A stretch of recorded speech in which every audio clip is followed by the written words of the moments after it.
Assalamu alaikum wa rahmatullahi wa barakatuh, mes chers frères et sœurs. Comme vous le savez tous, il y a actuellement un génocide perpétré par cet État terroriste sioniste envers nos chers frères et sœurs palestiniens. Nous demandons à Allah subhanahu wa ta'ala de donner à nos chers frères et sœurs sabr. Nous demandons à Allah azza wa jal d'accepter leur shuhada. Nous demandons à Allah azza wa jal de protéger nos chers frères et sœurs en Palestine. Nous demandons à Allah azza wa jal de faire descendre sa sakina et sa rahma. Nous demandons à Allah subhanahu wa ta'ala de fortifier leur iman. Et nous avons tous vu, mes chers frères et sœurs, l'iman de nos chers frères et sœurs en Palestine. Nous concernant, et je parle de moi aussi ici, nous n'avons même pas un dixième, un centième de leur iman. Nous demandons à Allah subhanahu wa ta'ala de nous pardonner pour notre impuissance et notre propre incapacité. Et seulement devant Allah subhanahu wa ta'ala, nous nous plaignons de nos faiblesses. Mes chers frères et sœurs en islam, c'est dans ces moments-là que notre iman est testé. C'est durant les temps comme ceux-ci que notre iman est testé. Ces épreuves, ces tribulations, l'une des principales sagesses derrière tout ça est qu'à travers ces épreuves, notre iman se manifeste. La foi en Allah subhanahu wa ta'ala est démontrée ici. C'est seulement l'iman qui peut nous donner de l'espoir pendant ces périodes d'obscurité. C'est seulement l'iman qui peut éventuellement nous rendre optimistes lorsque nous sentons qu'il n'y a aucune aide dans ce bas monde. Alors c'est là que notre iman rentre en jeu et c'est là que notre iman nous rappellera que nous n'avons pas besoin d'aide de ce bas monde quand Allah subhanahu wa ta'ala est notre Mawla. Allah azza wa jal est notre Mawla et nous n'avons besoin de l'aide de personne d'autre. Et en effet, Allah subhanahu wa ta'ala dit dans le Coran, si Allah vous donne son secours, nul ne peut vous vaincre. S'il vous abandonne, qui donc après lui vous donnera secours? C'est à Allah que les croyants doivent faire confiance. Sourate Al-Imran, verset 160. Donc mes chers frères et sœurs, c'est seulement par notre iman que nous pourrons surmonter ce type de tragédie. Allah subhanahu wa ta'ala nous rappelle dans le Coran, pensez-vous entrer au paradis alors que vous n'avez pas encore subi des épreuves semblables à celles que subirent ceux qui vécurent avant vous? Misère et maladie les avaient touchés, et ils furent secoués jusqu'à ce que le messager et avec lui ceux qui avaient cru se fussent écriés. Quand viendra le secours d'Allah? Quoi? Le secours d'Allah est sûrement proche. Surat Al-Baqarah, verset 214. Allah subhanahu wa ta'ala nous dit clairement, pensiez-vous que vous alliez rentrer au Jannah gratuitement sans faire aucun effort? Allah subhanahu wa ta'ala nous dit que vous n'avez pas encore vraiment été testés comme ceux qui ont été testés avant vous. Ensuite, Allah subhanahu wa ta'ala nous dit qu'ils ont été touchés par tout type d'épreuves possibles, des épreuves financières, des risques liés à leur subsistance, des épreuves de sang. Ils ont été secoués jusqu'au bout, jusqu'à ce que même leur prophète, ainsi que les croyants qui se trouvaient avec lui, se demandaient où est l'aide d'Allah? Quand viendra le secours d'Allah? Et ensuite, Allah subhanahu wa ta'ala nous rappelle que le secours d'Allah est sûrement proche. Ce verset, mes chers frères et sœurs, a été révélé lorsque les musulmans étaient persécutés à mort. Ce verset a été révélé lorsqu'ils voyaient Bilal radiallahu an être traîné dans les rues de la Mecque, lorsque plusieurs sahaba, dont Yasir et Sumayya radiallahu anhum, étaient torturés sous le soleil ardent. Et c'est là que les musulmans disaient « Où est donc l'aide d'Allah ?»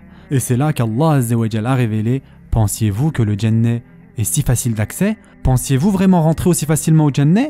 Vous n'avez pas encore été testés comme les gens avant vous ont été testés. » Et donc Allah azza wa jalla les a testés et à travers leurs tests, épreuves et tribulations, il nous a montré ce qu'il se passe lorsque vous faites confiance à Allah azza wa jalla. Ce qui se passe à la fin des tests et des épreuves ne viennent donc qu'après le sabr. L'aide d'Allah azza wa jal ne vient qu'après le sabr. Et quand vous avez le sabr et le tawakkul en Allah, seulement alors le nasir d'Allah descendra sur vous. Et notre prophète sallallahu alayhi wa sallam nous a rappelé que nous devons toujours avoir des bonnes pensées concernant Allah subhanahu wa ta'ala. Quelle que soit la situation, c'est notre iman qui nous donne de l'espoir. Pour ceux qui ont perdu leur vie, nous devons nous consoler et nous dire qu'en effet ce qu'ils ont auprès d'Allah est infiniment meilleur que ce qu'ils avaient ici. Ils ont été libérés de cette prison à ciel ouvert, ils ont été libérés de cette dunya, ils ont été libérés de la famine de ce dunya. Et sachez qu'ils ne sont pas morts, au contraire, ils sont bien vivants auprès d'Allah. Et Allah subhanahu wa ta'ala dit, ne pense pas que ceux qui ont été tués dans le sentier d'Allah soient morts. Au contraire, ils sont vivants auprès de leur Seigneur bien pourvus et joyeux de la faveur qu'Allah leur a accordée. Et ravis que ceux qui sont restés derrière eux ne les ont pas encore rejoints, ne connaîtront aucune crainte et ne seront point affligés. Sourate Al-Imran, versets 169 et 170.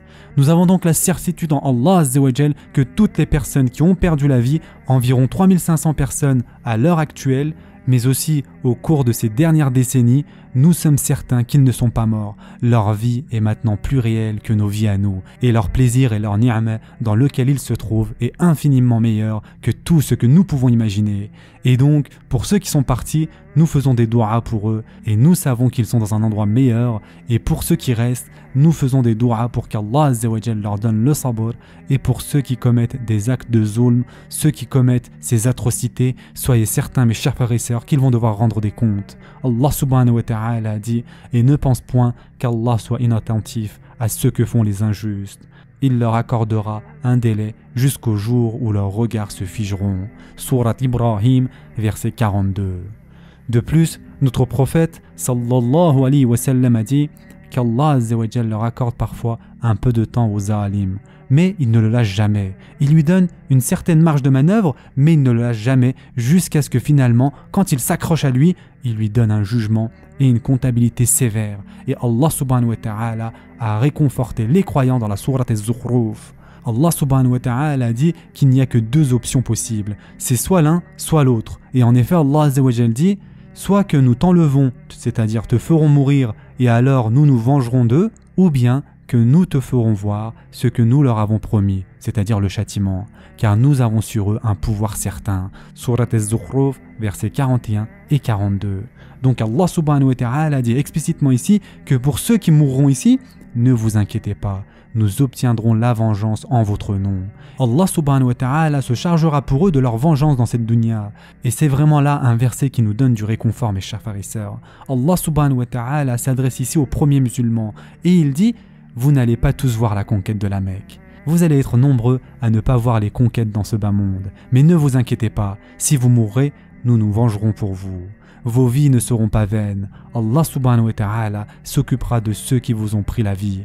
Et si vous êtes autorisés à rester ici et que vous restez dans ce bas monde, alors nous vous montrerons notre pouvoir sur eux. » Ça sera donc une de ces deux options, mes chers frères et sœurs.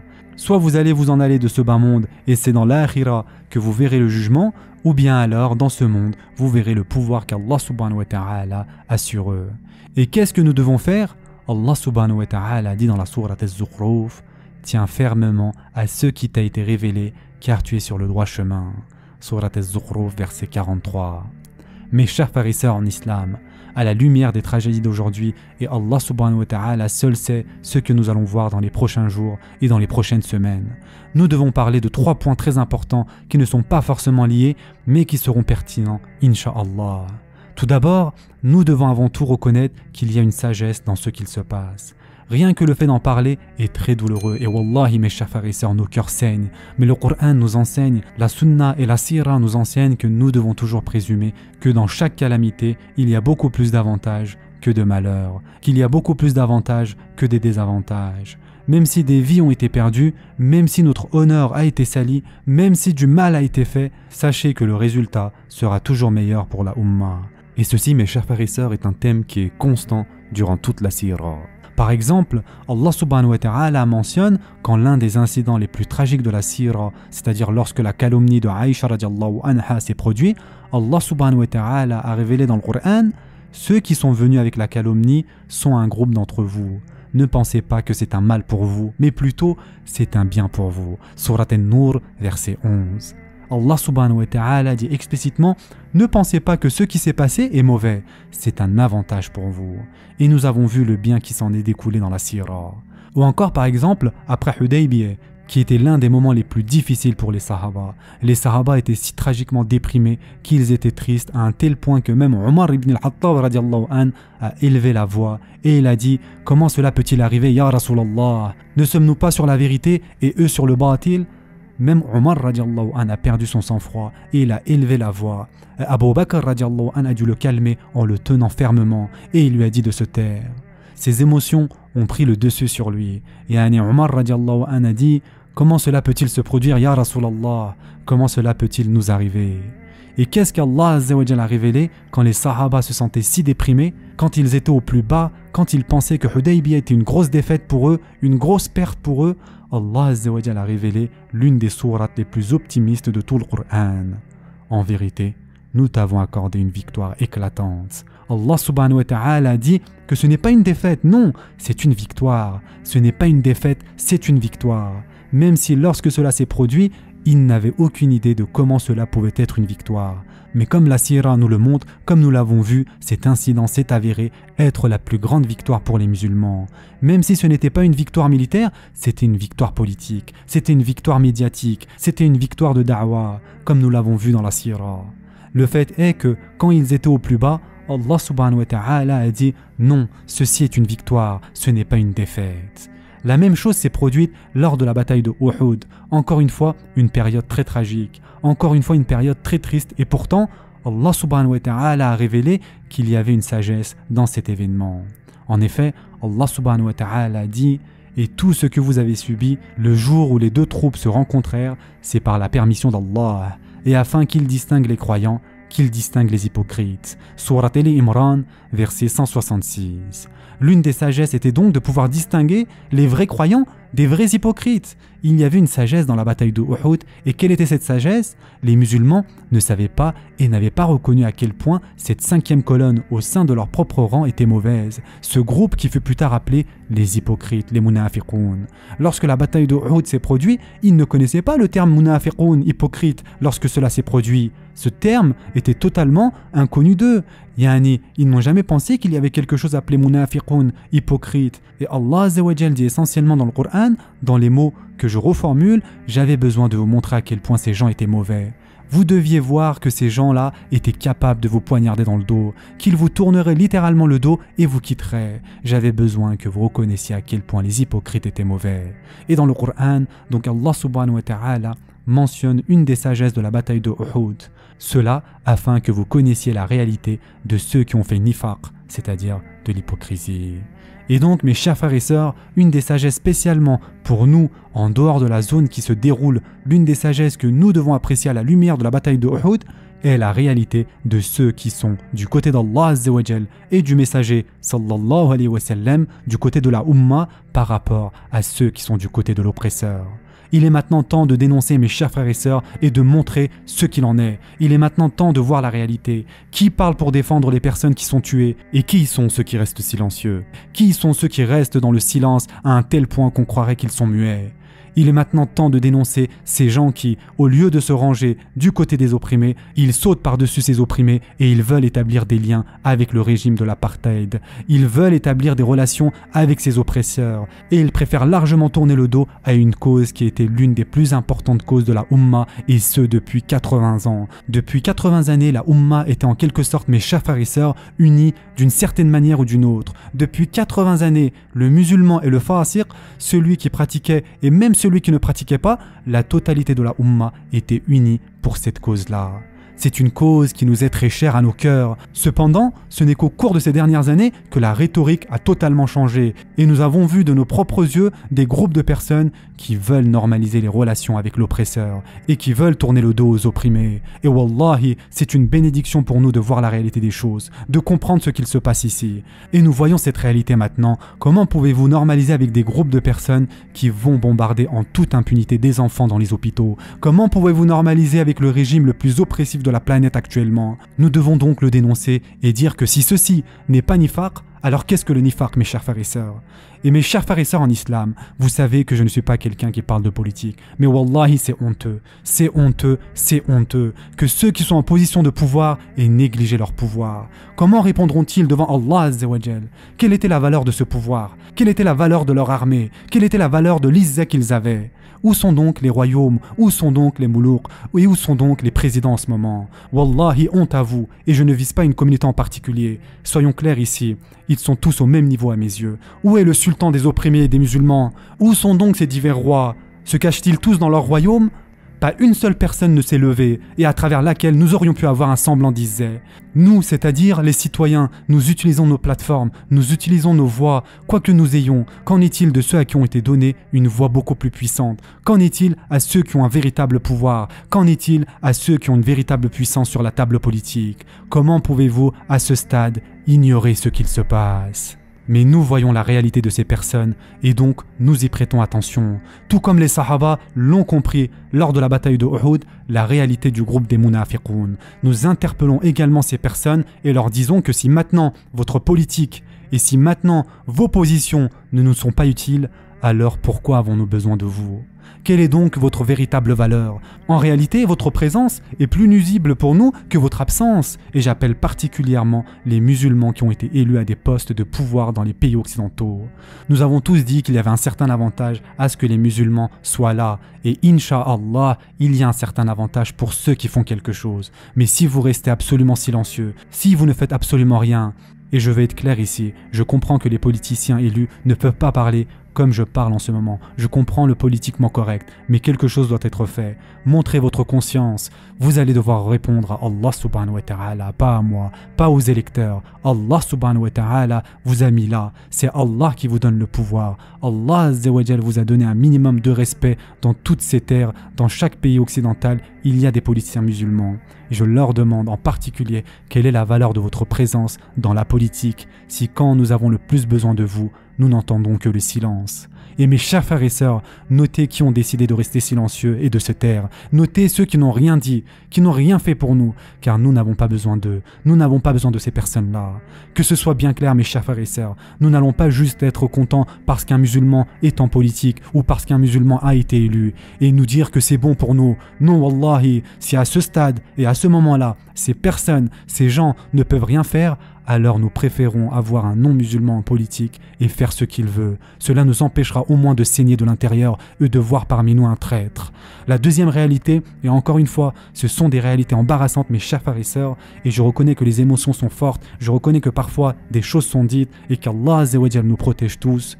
Mes chers frères et sœurs en islam, en ce moment surtout, quand il est très clair qui est l'oppresseur et qui est l'opprimé, et que c'est comme le jour et la nuit, comme le noir et le blanc, pas de gris à ce niveau-là. À ce stade-là, s'il y a des gens qui appellent à la désunion, s'il y a des gens qui pointent du doigt les opprimés et blâment les opprimés de quelque manière que ce soit, alors je suis désolé, mais vous êtes complètement perdus. Maintenant, à quoi est-ce que cela fait référence ? C'est un sujet délicat, mais il y a certaines idées qui sont nuisibles. Il y a certaines idées qui nous sont nuisibles, à la Ummah. Et dans des moments comme celui-ci, le mal se manifeste. Qu'est-ce que je veux dire par là ? Sans mentionner aucun groupe ou non, certaines personnes ont malheureusement une compréhension très simpliste concernant la façon d'analyser ces questions très complexes. Et ils diront par exemple que le problème, c'est que nous n'avons pas de khilafa, et c'est pour cela que tout cela nous arrive. Ou ils diront que le problème, c'est les oulémas palestiniens. Ils ne prêchent pas le tawhid et voilà pourquoi ils sont punis. Ou ils diront que ce groupe est plein de bid'a et c'est pourquoi cela leur arrive.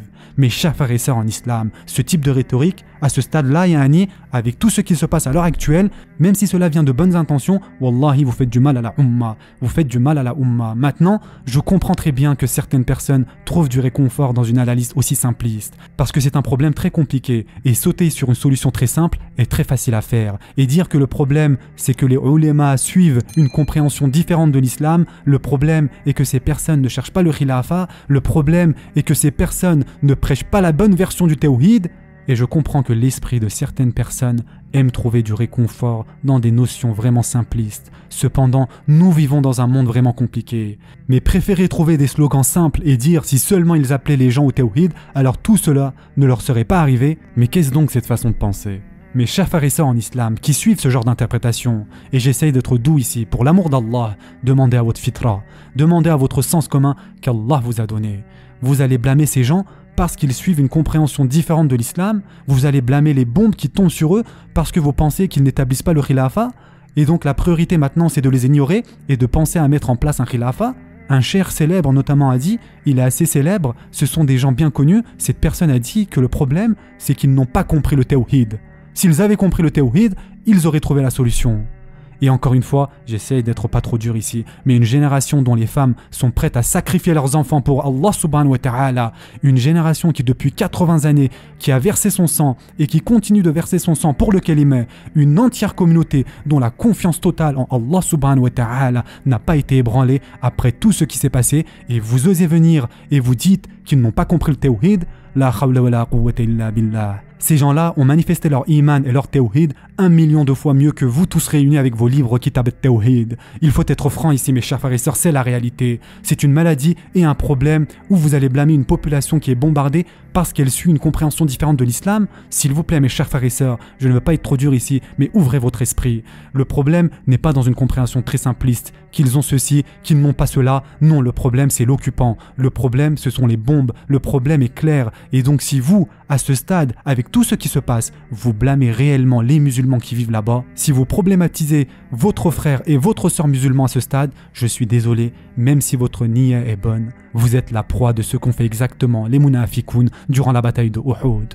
Mes chers frères et sœurs en islam, cela s'applique également à ma propre communauté. Ils sont là à blâmer les Palestiniens avec leurs arguments qui montrent leur total manque de savoir, leur totale ignorance. Car pour ces gens, peu importe, un arabe du Nejd, un arabe du Cham, un arabe du Yémen, c'est la même chose. Ils n'ont absolument aucune lucidité. Ils vont toujours sortir le même argument qui est « ils n'avaient pas qu'à nous poignarder dans le dos ». Voici leur argument. Ils font référence ici à une petite tribu du Nejd. Et vous connaissez tous l'histoire, Laurence d'Arabie, pour attaquer les terres saintes, Mecca, Médine. Tout ça pourquoi? Pour affaiblir le khilafa. Comment un calife serait-il un calife alors qu'il n'a même pas sous son contrôle les lieux saints? Voici la tactique des Britanniques utilisée pour détruire le khilafa. Bref, c'est tout un autre sujet. Tout ça pour dire que malheureusement pour eux, pour ces gens-là, un arabe est un arabe et donc peu importe, c'est donc un traître. Wallahi, cela me fait du mal de vivre parmi ces gens qui ne connaissent absolument rien à Devlet Aliyahi Osmaniye. Ils ne connaissent absolument pas l'amour qu'avaient les Ottomans pour les Arabes du Hijaz et d'Al-Qudus, car ils savaient qu'il y avait parmi eux des descendants des Sahaba.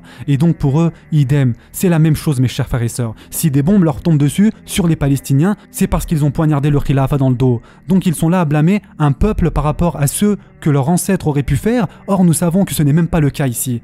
Voilà où on en est aujourd'hui. Concernant ces mêmes personnes qui ne font que dénigrer et rabaisser mes chers frères et sœurs arabes, Wallahi, mais pour qui vous prenez-vous? Avez-vous oublié que notre bien-aimé prophète sallallahu alayhi wa sallam était un arabe? Pensez-vous être le peuple élu comme les bénis Israël qui ont été déchus? Qu'est-ce que cela veut dire que la cause palestinienne ne nous concerne pas? Qui êtes-vous donc? De quelle communauté faites-vous partie? Lorsque vous avez dit le kalimah, vous avez oublié vos obligations et vos devoirs envers la Ummah? Savez-vous au moins ce que signifie la ilaha illallah Muhammadur Rasulullah? C'est malheureux, apprenez votre propre histoire. Mes chers frères et sœurs en islam, encore plus important, apprenez la sira. Dans la bataille de Badr, Allah subhanahu wa ta'ala a félicité les sahaba pour s'être unis. Les Ansar et les Muhajiroun se sont eux aussi unis malgré leurs différences. Dans la bataille d'Uhud, qu'est-ce qu'Allah azza wa jalla a critiqué? Et certes, Allah a tenu sa promesse envers vous quand par sa permission, vous les tuiez sans relâche, jusqu'au moment où vous avez fléchi, où vous vous êtes disputé à propos de l'ordre donné, et vous avez désobéi après qu'il vous eut montré la victoire que vous aimez. Surat Ali Imran, verset 156. Allah subhanahu wa ta'ala nous dit explicitement ici, lorsque vous étiez en désaccord entre vous, voici ce qui a causé votre chute. Aujourd'hui, ce n'est pas le temps de se diviser, ô musulmans, qui croient en Allah azza wa jal. Mettez vos différends de côté.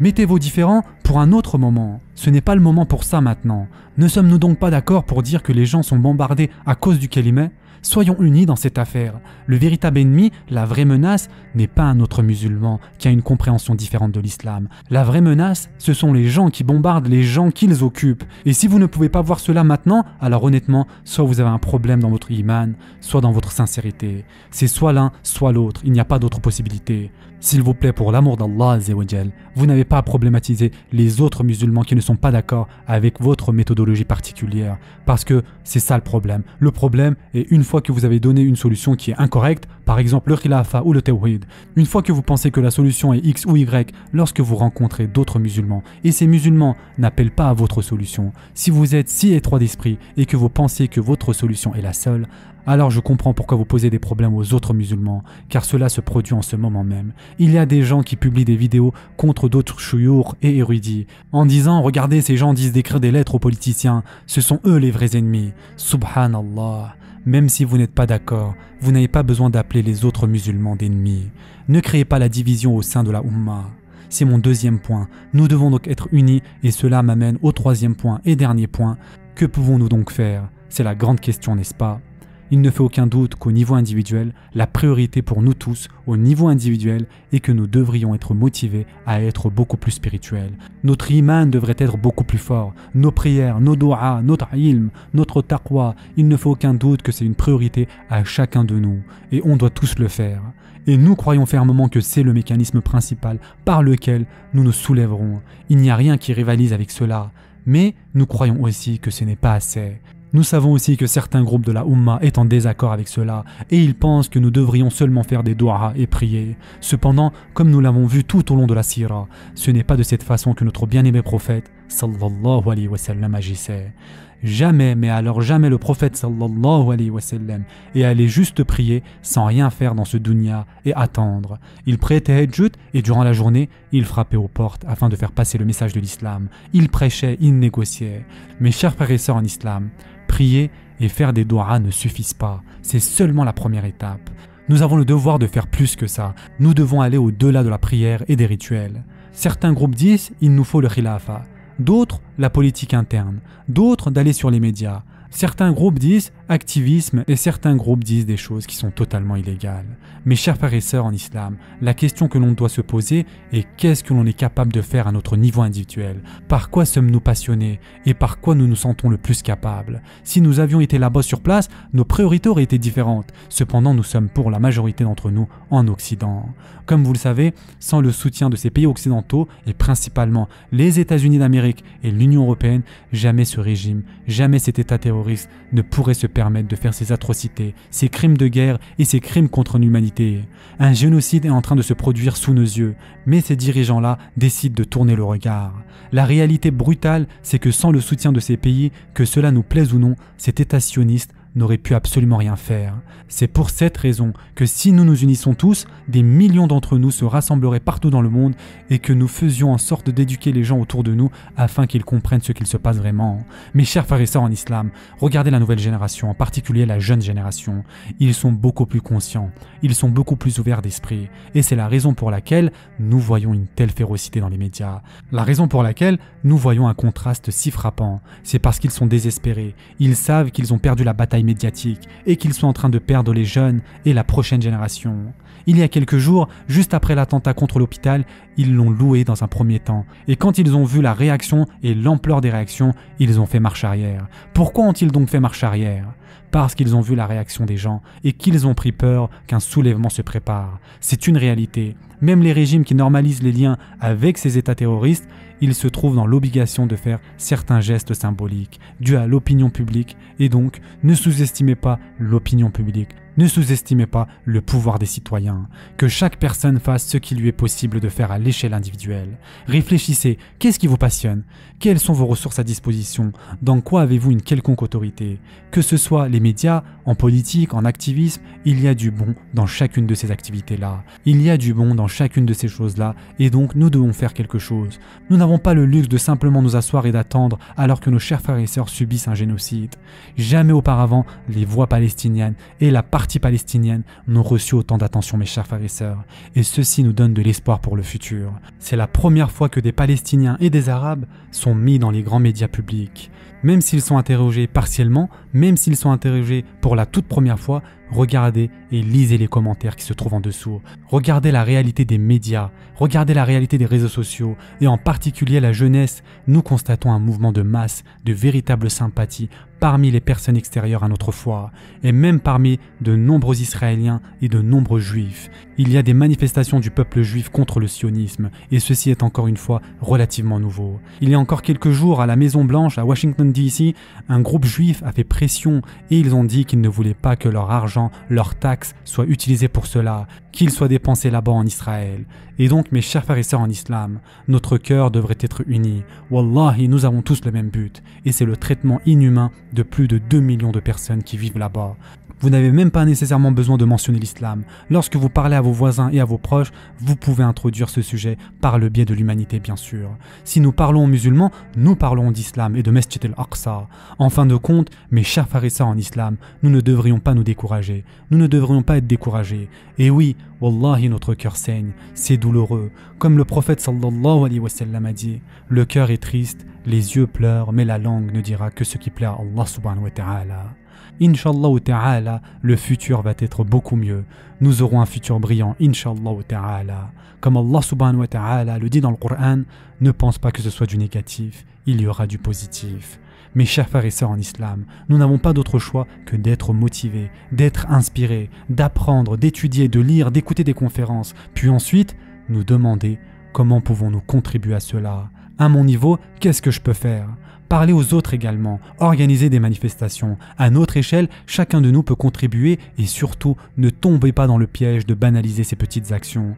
Si chacun de nous pouvait changer la vision de ce qu'il se passe réellement là-bas, de 1, voire 2, voire 5 personnes, imaginez l'impact que cela aurait. Et si chacun de nous arrive à faire cela, lentement mais sûrement, cela va changer la donne. C'est notre combat à nous et faisons du mieux que l'on peut et soyons fiers qu'Allah Azza wa Jal nous a honorés avec l'islam et soyons fiers d'être musulmans, soyons fiers de défendre la vérité et d'être toujours du côté des opprimés contre les oppresseurs. Car l'aide d'Allah viendra et nous verrons la victoire d'Allah subhanahu wa ta'ala. Même si notre génération ne voit pas cette victoire, nos enfants seront témoins de cela, biznillah. Il n'y a aucun doute, mes chers frères et sœurs, que l'aide d'Allah viendra. C'est juste une question de quand. Et nous croyons fermement que le secours d'Allah est sûrement proche.